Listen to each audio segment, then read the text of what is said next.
Good evening, everyone. Welcome to the Southwestern Vermont Regional Technical School District meeting Monday, December 17th, 2018. It is 25 minutes after 6. We apologize for starting this meeting a little bit late. Public comments. Anybody out there that wants to speak, who's in the public? Can you take this opportunity? Please, by all means. Here. My name is Scott Roberts from Carbone Collision Center, and I was hoping that you would consider putting on an auto body course along with the mechanical course that you have.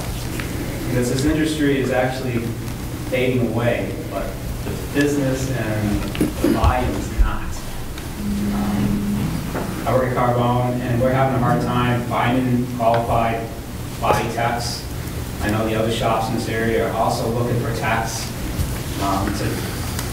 It's really an aging profession, but the work again is still available, and it's not going away anytime soon. So I'm not sure if you'd consider that, or maybe make it part of your mechanical program. This really is an art, and it's something that's not going away, and it's a great opportunity for the local kids to get into this profession. It's a great profession. It's good money in it, stability, security. I'll answer any questions you have, but it's up to you asking maybe consider having a class. Is this a course offered to the state? Does other schools offer auto body? Some schools do. Some schools. So it's okay by the state then? It would have to be approved by the state to operate locally. We don't have room in this facility to build a body shop with all the air requirements that are involved and so forth, but maybe we could find a shop locally that would let us use part of it to conduct at least a hands-on portion of the class. Yeah, I think you're more concerned about the painting aspect, but the body work itself is not in a filtered room or anything like that. They do it right in the shop. The painting, yes, that would require a paint booth and all that, but actually, that'd be the actual spraying. But you can go through the motions of how to mix paint, how to apply it, using an air gun without air gun with water in it, just spraying water, just to show how you paint. And it's not expensive to get into as you need to see. Could we possibly ask for the the education committee to at least take a look at it and see what that's where this discussion should be taking place, is in the educational committee. Right. I don't have any answers for Scott. Yeah, even if it wasn't a full class, it was just part of the class. There's a lot of mechanical involved. You take cars apart. Because I work at Carbone, we use the service department to do all the suspension work. And it's all mechanical, but they take the cars apart in the shop too.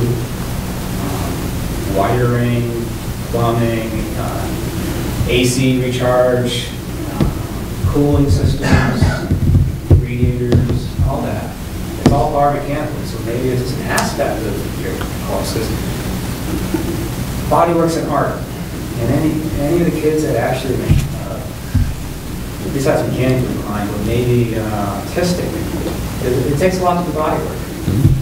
So maybe something, even part of your class, just kind of push the kids in that direction. You might like it.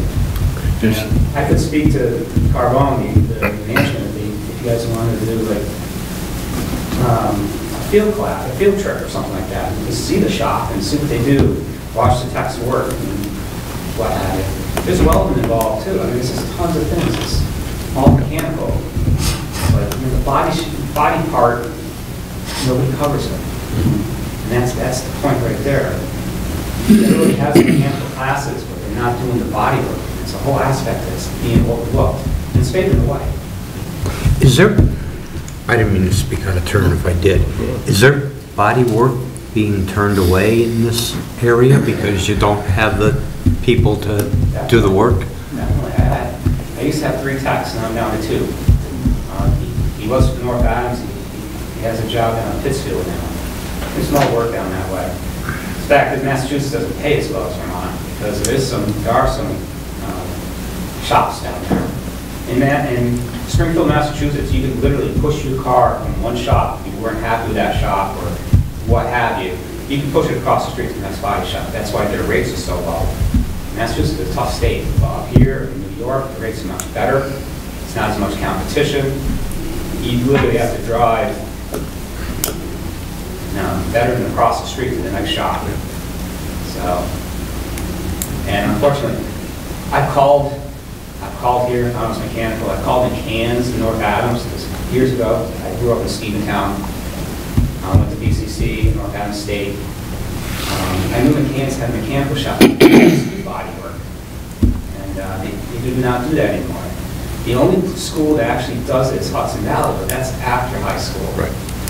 So if the kids aren't if they're not exposed to this, they wouldn't go to Hudson Valley because they wouldn't know any better. But Hudson Valley is capital district. They go to school there, they get jobs down there. The opportunities down there is much better. But there's nothing going on up here. From here to Rutland, there's very few shops, and the shops are hurting for tax. It's an aging industry. I have two kids. One's 20, maybe he's 21, the other one's 27. They're mechanical. I'm teaching them, or the shop's teaching them how to do body work.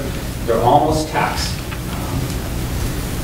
Maybe by springtime, come next summer, I'm going to turn them into techs because it's flat rate. It's just like a mechanical shop. The job requires, say if you're going to change a tire or whatever, or change a fender, it's 2.5 hours. Well, flat rate, if they can do it in an hour and a half, they're still going to pay the 2.5. They're on to the next job already. That's how they're making more money. So it's just not flat. Right. But nobody's doing this. Is it possible to have off-site campuses? In other words, could it be that the school could sponsor and use their facilities for teaching, stuff like that? Potentially. It is? Maybe you could meet with this gentleman, maybe, and just talk over all his interests and stuff, and then if we have an education committee, then you could update us on all the different things that they're looking for, the possibilities. So I think it's a great idea. I mean, I think we should look for classes that are going to give kids jobs when they get out. I just wanted to go over the fact that how the Career Development Center is supposed to actually work in the area along that line. And that's, and when it comes to those, we have a group of individuals that are technically advisors for each one of the areas, and I didn't know whether somebody from Come On Alex or somebody else, because you really hire a lot of students from the tech center and you use a lot of them down in the area there, or whether somebody is on the advisory board for auto mechanic here at the tech center, and I don't know whether they are or not, but that should be. That's what we do. We take it we get advice through the advisory team for each one of, well, there's forestry, auto mechanic, or whatever along this line, home ec, medical tech, and so forth. And that's how the programs develop along that particular line. But it's still worth having the education committee look at them that way and then talk with instructors of how things should work in terms of that. And there's such a shortage of techs and people with that. Where would you find teachers for it? That's the question. Well, that's why I come to you. Yeah. Like the automotive program, there must be somebody who knows how to do body work, or just start them. I mean, like I said, I have two kids, literally, they're 21 and 27. And I'm turning them to actually came to us. Yeah. Mechanically inclined, they've done body work with mechanical. By the beginning of summer, next summer, they will be techs. The only thing they cannot do is paint. We'll teach them how to paint. And, we have two techs that are willing to train these kids, and they do. It's working out pretty good because I have two techs and I have two helpers. 2 boys and young men are helpers. So the techs are, even though they're training them, the kids are doing some of the work, the techs are getting their hours because at the moment they would never survive on a flat rate. They'd lose money at this point until they're good enough. So the techs are making out good too because they're tearing the cars down. The kids are doing that, they're getting the hours, but they're also training them. So they're taking the time to do that, but it's sharing the time it takes to fix these things. Yeah. The kids are learning, the techs are making out pretty good, and these kids want to learn. They're happy. They're not. Someday down the road, I'll probably lose them because one wants his own body shop. He's going to get it. He's pretty good. He's actually a 21-year-old, and it'll be a few years before he goes out on his own.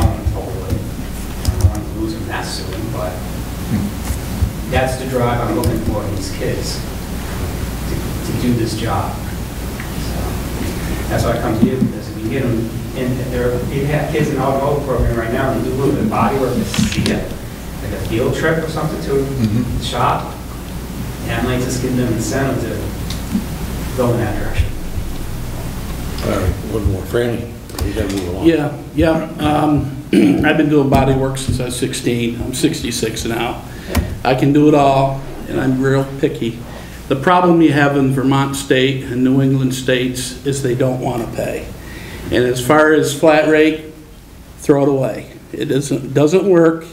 I've done flat rate with, I had 10 employees, half were on flat rate, half weren't. And I can tell you, when that car comes back and they have to do it for free, yeah, they've lost money. And trust me, you won't keep them. Guaranteed. But instead of getting anything like flat rate, but Rutland Tech, the tech school up there, is the only one around here that has a body shop program, or had. I haven't checked in probably last 10 years. But there is a lot to it. This area is, people don't want their kids working on cars. That's just the way it is in this area.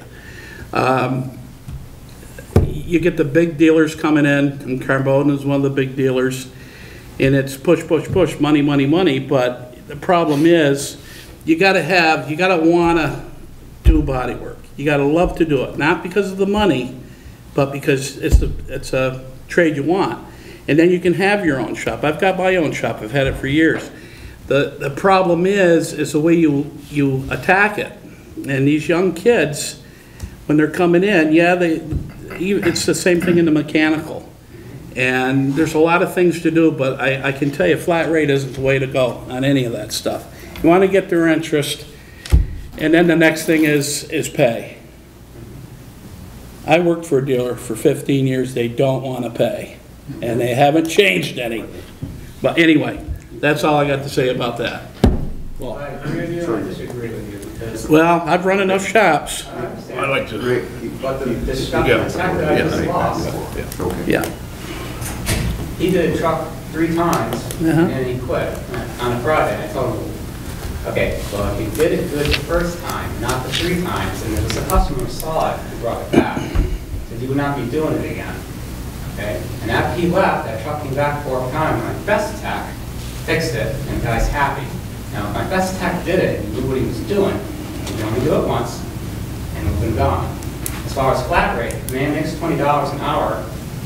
He had 106 hours last week, he got 90-something this week. So, do the math, he's making some good money, and that man's happy. And he likes it because we have benefits, the whole 9 yards. So flat rate works, and it doesn't work if you're not good. And that's the reason why I won't turn those kids into techs yet, because they could never survive with flat rate. I understand that. But if you're good and you did it, and you're happy, it's a good profession. If you go to Albany, where you're pushing those cars through, those techs down there are making 90 to 100, 120 hours a week. They're making some money. Scott, we gotta move this along. Yep. We got a big agenda ahead of us. I think that we'll put it on the Education Committee's review and see what they can come up with. I'm sure there are shortfalls here that why we can't do it. I mean, there's a lot of other things we'd like to do, but for one reason or another, haven't been able to. But we certainly will take it into account. Appreciate you coming by tonight. I appreciate you listening to me. I Thank you, didn't get Scott. his whole name. I'm sorry? I heard Scott, but I didn't. Scott. Scott, what's the whole name? For Roberts. Scott Roberts, man. Okay. Manager Carbon's closing time. Okay. Yeah. Again, Okay. thank you very much for your time. Go off the back here. Yeah. Sure. Okay. Thank you. Thank you. Yeah. Okay, in your packet or on the drop box, we have the consent agenda, minutes from the full board meeting on Monday, November 19th. May I have a motion? So moved. Randy Second. made the motion, Leon second. Any discussion? Seeing none, raise your right hand, please. Unanimous. We'll do payroll warrants, number 10, number 1020, number 14, and number 1022. So moved. Second. Franny moved, Leon second. Discussion? Seeing none, raise your right hand, please. Unanimous. Vendor warrants, number 1021 and number 1023. So moved. Franny moved it? Second. Ken second. Any discussion? Seeing none, raise your right hand, please. It's unanimous. Okay, in the Dropbox, there are the cash flow, the revenue and expenses. Committee reports. We had a finance committee with Fran. You want to carry that over to the budget approval conversation, or? Yeah, do we? let's do that. And then we had a policy committee meeting just before this one, and you want to speak? Yeah, we had a committee meeting today to reorganize, and we had set a set agenda of items to review.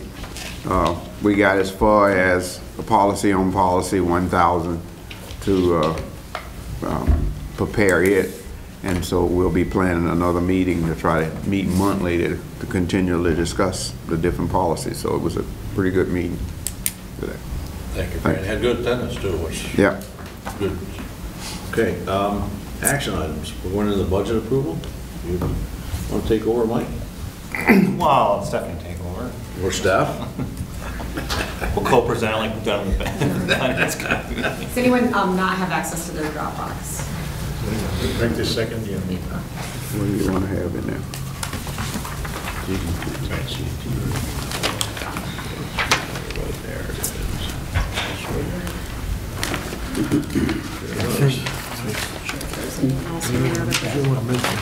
So what items are we looking at in the Dropbox? In the Dropbox, there is a file called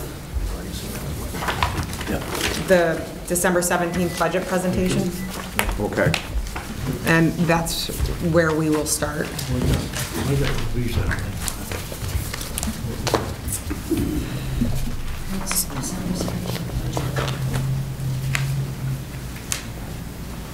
Are you in business office docs? There's in the action items. So we started the process probably 3 weeks ago. We asked the teachers to submit their requests, and we built a budget around that. And then we met as a team and looked at the budget as a whole, and then brought it to the finance committee meeting and made some revisions. And I think we met with the finance committee twice and to come up with a final budget. The first slide in the presentation just kind of gives us a brief history of the budget. I'll get you a copy. In FY15, our budget was 3.67 million, and our approved budget that we're functioning under in FY19 is $3.4 million. I don't know if you want. There are some key factors to the budget for FY20. We have an additional paraprofessional that we hired in this current year due to staffing needs and student ratios, or is it and the needs across the center with students. The current proposed health insurance for VHI, the CDC HP Gold, which is 100% of our organization is on, is 11.8%. I have not seen a finalized, the approved rate yet, but so we had to budget that was going to be increased. Also in the budget, we had $50,000 for an increase in program enhancements. I don't know if, Mike, if you want to touch on that. Yeah, quickly. just briefly, I think we spoke about it at length at the Finance Committee meetings that we had. What we're looking to do for program enhancements is actually in some respect what Scott talked about tonight, really, where there are programs or additions to programs that we know are never going to be successful as full-time programs. We just don't have the student base to support them. But we do have, we feel, the base to support enhancing programs, perhaps like automotive, where there's a spin-off. Maybe it is an auto body collision. You know, we've talked about specifically building trades and offering an electrical add-on piece and a plumbing add-on piece. And we've talked about these are specific ones we've talked about. Med professions, adding on a EMR, which is the first responder certification, as well as like the LNA that we're currently doing. So we're allowing for like $10,000 a program to try these out, if you will, and see if it's going to stick or not. We think that it will. This also doesn't commit the district to one particular program or one particular area of instruction, and kind of broadens our base to enhance programs. So that's the thought behind that. Just another couple factors in our budget. We both our teacher and educational support personnel contracts are up for renewal at the end of this year, and we added just last month a workforce education and training coordinator position, so that position was built into the FY20 budget. The next slide just gives us gives you a little walk through of the history of, you know, our budget process. The current budget that stands before you, the proposed budget D that we have is what we're asking you to approve this evening at $3,656,959. This is a 6.8% change over the FY19 budget. But one thing to keep in mind is that our budget is not the only factor that drives the tuition from the sending schools. That has more complex factors, and we have increases to other revenues that offsets it. So this is not what the increase will be for the sending schools. The next slide just gives you what I'm estimating our 6-semester rolling average will be for FY20. I'm anticipating it's going to be 154.5 in average FTEs. This is just a slight decrease from the prior, from FY19, which is good because it means that we've leveled off in terms of FTEs. We had been on a decline previously. If this budget is approved, then I'm anticipating that our announced tuition, which I will ask you to approve afterwards, the announced tuition will be $19,167. This represents a $537 increase, which is a 2.88% change over the prior year. We had originally come to the Finance Committee, Stephanie, correct me if I'm wrong, with a percentage change that was 4.7, 4.8 percentage of a increase in tuition. And after suggestions from the committee and taking a third look at things through the business office and my office, we were able to get the proposed tuition rate increase only 2.88%. And those were, you know, if you want more detail, we can get into it. I know the next page or so has more detail as far as center-wide expenses and program expenses, et cetera. So, the last slide in this presentation is something that the Finance Committee had asked us to put together, which is just a summary, kind of looking back over the last 6 or 5 years on what our approved budgets were, what our 6-semester FT rolling average was, and what our announced tuition was. So it's just, you can see if you look between the FTE counts and announced tuition, you can see the play in the changes. It's, you know, how strongly they're related. If you go back into the Dropbox and look at the FY20 budget presentation, this is the this is the budget broken up by category as it will go to our annual report. Basically, we show it by program and by the center. The other page, and the next one, like behind. Yeah. And this is the same format in which we've used in the last 6 years to present to the board. We've done this overall summary and then this breakout over the course of 2 years in the projected year. Ed, did you need a copy of that? It's right underneath his slide. Do you need a copy of that? It's Yes. right now. It's right there. There you go. Go ahead, Steph. The one thing to note, in the reserve, the voter-approved reserve funds that we'll be requesting from the voters, we're going to be requesting $60,000 for capital improvement fund and $20,000 for equipment, totaling the $80,000 in the voter-approved reserve funds. So what we're asking the board to approve is located on the right-hand side on the second page. It's the total warrant expenditures of $3,656,959.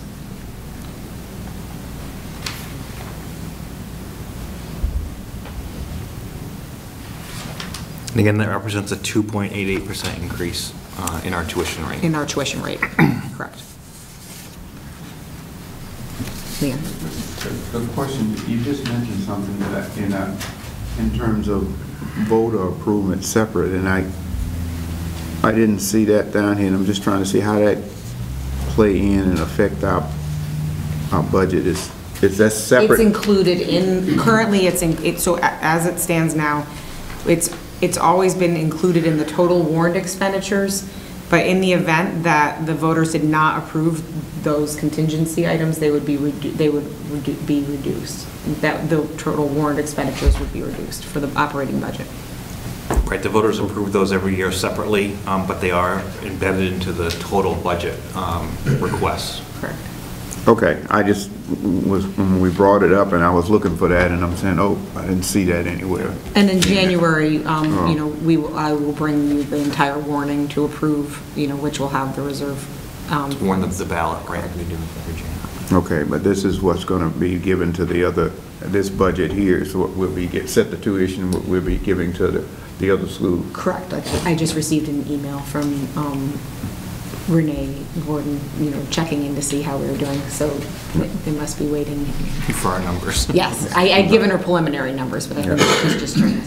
So I'll urge the board personally to vote for this. What I like in this budget is the process by which we are looking at increasing program enhancement. And that's a thing similar to Scott came here tonight to talk about things that we may be able to do in other programs, that what we're talking about is trying to enhance them off of what we currently have to make this a much more successful program and meet the needs of the town, the source of businesses in the community, by tying on individuals like that and try to get more students engaged and involved in learning certain things that may not be the core training, but a portion of that. So that's it. Thank you, Leanne. How much do we have in the separate voter-approved funds for equipment and? Currently, as of the beginning of this year, let me just put this up. Our capital improvement fund has been reduced significantly because of the route projects. But as of the beginning of this year, or including with our contributions for this year, our capital improvement reserve fund is $82,045. And the equipment reserve fund is $219,495. Do we have any major equipment expenses that are projected? I put together, although it's not in this budget presentation, I put together a 5-year projection that the Finance Committee asked for. Yes, there are. There are Really, our biggest problem going forward is really vehicle replacement, buses in particular, that they just, some of them need to go. Some of them are Yeah, they wear out and 15, they're 16 rust years out. old, right? But I will include that in the next meeting if you want to see that 5-year projection. I think it was really, Fran had asked for it, I I think. can It also was put it very in the helpful. Dropbox for it. Did you have it? You I can- have it right in front of me. I can. Great, Steph's going to just drop it in the I Dropbox can right just now. add those 2 slides to the. The other thing is the major improvement to the facility is the sidewalks out here. I know. We don't know Right. really what we're in for. Yeah, that's it right there. Yeah, sure. But yeah, Fran is the chair, and all of those questions have been answered. Yes. So That's okay. it could be. We did the equipment projection, we did also did a 5-year building projection, so the administration did, because we had asked for it, so. And it's pretty self-explanatory, so they've got basically everything covered in the coming years to what we have, so. We'll know if we want to add programming or anything, or obviously you're going to have to add for equipment, whatever that be, whether we do a body shop program or not, so. We just spent a lot on those house machines Yeah. last year, Bridgeport and stuff Yeah. like that. So- I think you need that kind of cushion in case something goes wrong or something like that. Yeah. Very easy to expend those funds quickly. Yeah, it's not like buying a dozen of pencils. No. No, not when you got spend thousands on a bulldozer and, Yeah. similar equipment that are needed for existing programs. Yeah.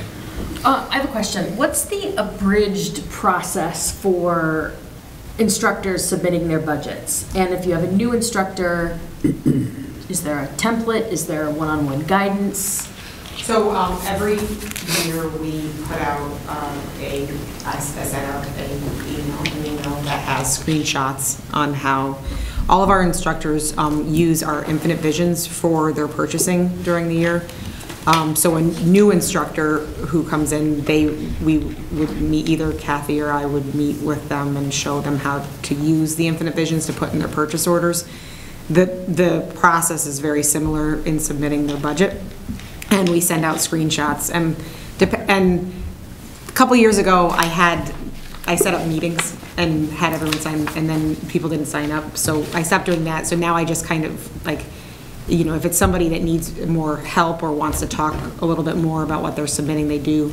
But for the most part, it's a pretty easy process. They put the information in and write notes as what they're looking for. And if we have questions, we ask them about it. I think the key is educating our faculty and staff that are the concept that we're trying to function under, which is like a zero-based concept. Like we have programs that cost a lot of money to run, and to have high-end equipment in it, we need to be able to shift funds around to allocate to provide equipment for the programs. So instead of using just putting placeholders in every year for their budget, if people actually budget leanly for what they need, it frees up money in our budget to be able to, to provide programs with better Also, just equipment. for any new teachers, we consider teachers who are new, they're only here for their second year or so. Everyone's assigned a mentor of a senior teacher, and so, they can certainly rely on their mentor for assistance as well. But the process, if people can put in a purchase request, which everyone does, they can put in their budget. It's the exact same software, exact same system, so. So, to help answer that question, is one of the things I didn't want to have. We asked for, at the Finance Committee meeting, to have all of the things that was to be looked at or requested from instructors, that we see what they were. So we want to know, because how we're driving the programs and how the programs are surviving out here. And it may have been something that was on that list that, as the board saw a need, that we needed to go in that direction and so forth, that we didn't want those things to be just washed off out here. And so we looked at those things. So part of the process, when you ask the question, yes, you ask the instructors what it is that they need to drive the program. and they supposedly honestly go out here and get everything, and then financial wise look at it, and then we were asked what it is that we were looking for and trying to make sure we maintain a certain dollar value to be able to get to the taxpayer out here, and that we couldn't do all these things at one time and try to organize them and do them. And that's why we looked at that list, so that we make sure that we didn't kill a program. And I want everybody to know we wanted to do that for that very reason. We're trying to make programs grow and make sense in guidelines with the curriculum. And that's what you see in this budget. Remember last year, the wish list, one person had a Bobcat on there, and another one had a trailer for the building trades, and they put, everything that they wanted was right there. Yeah. Right.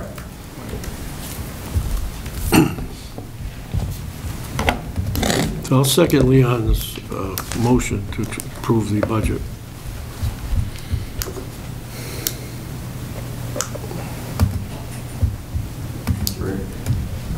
I'm sorry.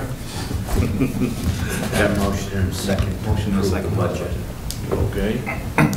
Discussion? Seeing none? All in favor? Raise your hand. Unanimous. Now his tuition was in We don't there. have a choice if we're going to operate. Do we need a motion on that tuition? Yes. Yes. Oh, is that in the budget? Oh, Yeah. It's a separate. Just a separate sheet.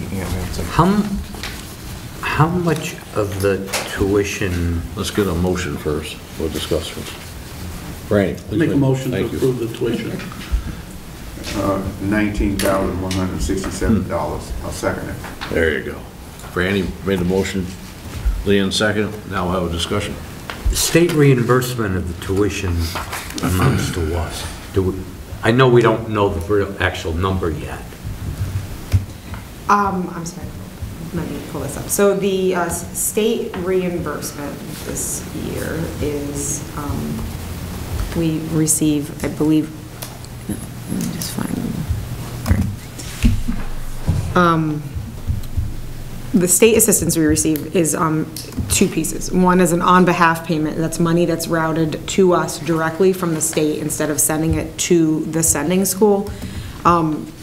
The amount that we receive is 87% of this base that the state sets. So this year, that amount is $813 per FTE, not, and that's for the FTE as part of the averages, not per current FTE. Right.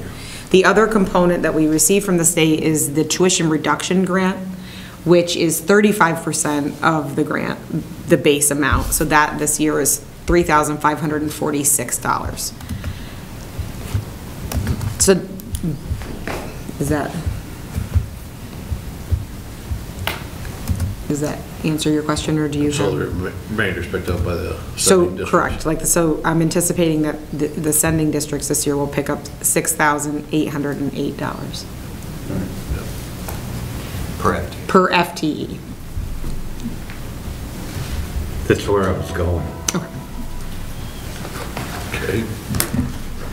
We don't announce it that way to the people that are voting on it, but they're not really paying $19,000 No. per student. No, but basically, we announce it to the state, and then that is the maximum we allowable for us to bill.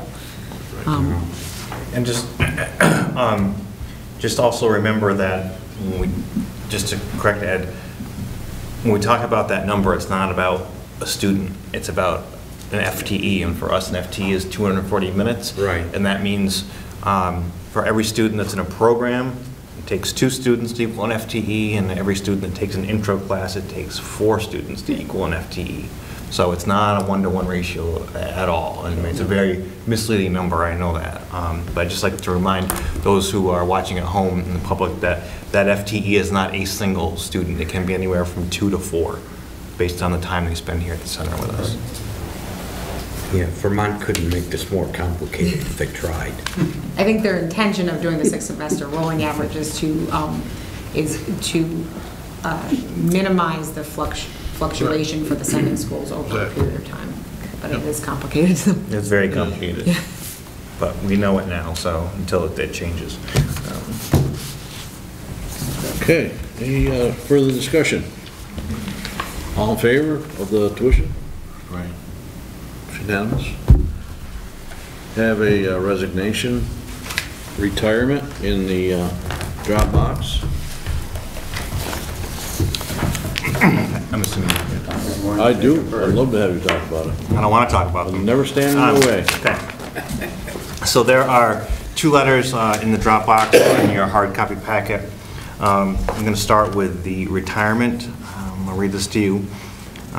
Dear Mike, I'm writing to let you know that I will retire at the end of the school year. I am so happy that I've had the chance to work in such a wonderful place among so many dedicated, talented professional people. I appreciate the opportunity to work in career and technical education where students can develop skills in an environment that encourages innovation and hard work. Along the way, I've worked with incredible students who have often taught me more than I've taught them. I would also like to thank our school board for all their time and effort in supporting education in our school. Their job is not an easy one and often thankless. They deserve our support. This school will always have a special place in my heart. Sincerely, Tim Foley. Tim Foley has been an employee with the district for 24 years. Tim, as you know, is our theater arts and video productions teacher. And I've known this letter was coming for 2 years. I didn't want to see it, but Tim had promised me it was coming this year. You know, he's been here a long time, phenomenal teacher, and, you know, certainly will be difficult to replace. You know, 24 years is a long time to be teaching. So, Tim, congratulations on your retirement, but you certainly have big shoes to fill. Move we accept with regret. Second. Leanne moved. Ken second. Any further discussion? Will we have a personalized letter sent from the clerk at this time? I think we should. Yes.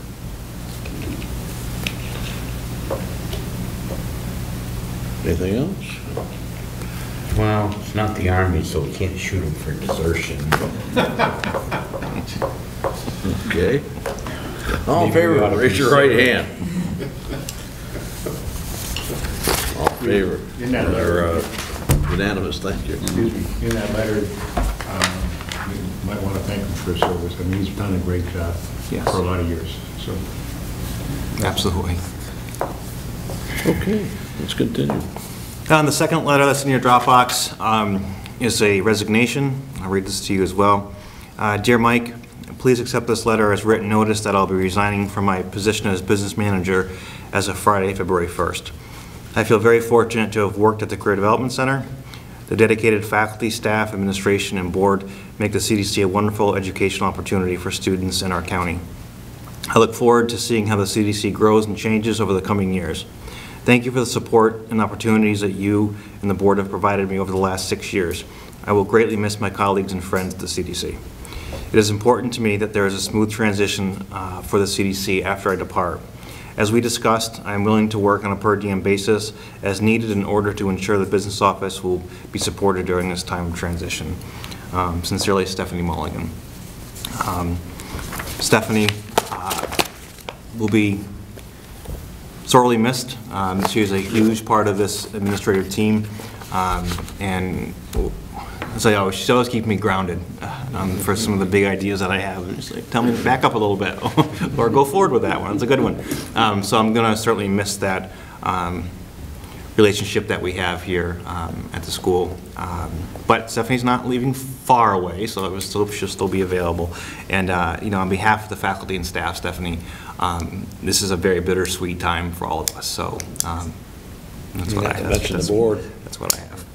The board's going to miss you greatly. Yeah. Thank you very much for your time. Move that we accept the resignation with regret. Second. A letter to be sent.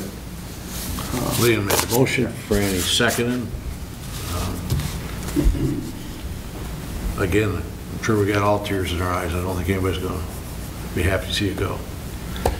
Yeah, none of us like this, but before you go, I think there's some things you're doing that are not documented in your in the job description for the position, so maybe you could write an essay on how this process works, because I know you're doing it well and better than we've ever seen it done in the past. And I'd like to see all that information available to the next. And it's under that other duties as assigned.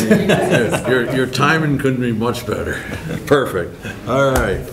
All in favor, please raise your right hand. Again, thank you. Do we have a copy of it someplace that I'm not seeing in here? We do not this evening. Okay, that's why I'm not seeing We it. did not get it in time. It will be in the next. Superintendent's report then. You have already had it. You would have- Tonight's I love it. presentation was really the Do budget presentation. we have an executive session? Very brief. Very Yes, brief, we do, okay. For personnel. Then can I have a motion to go into executive So session? Franny made the motion. Second it. Leon second. All in favor? Raise your right hand, get up off the chair, and let's move.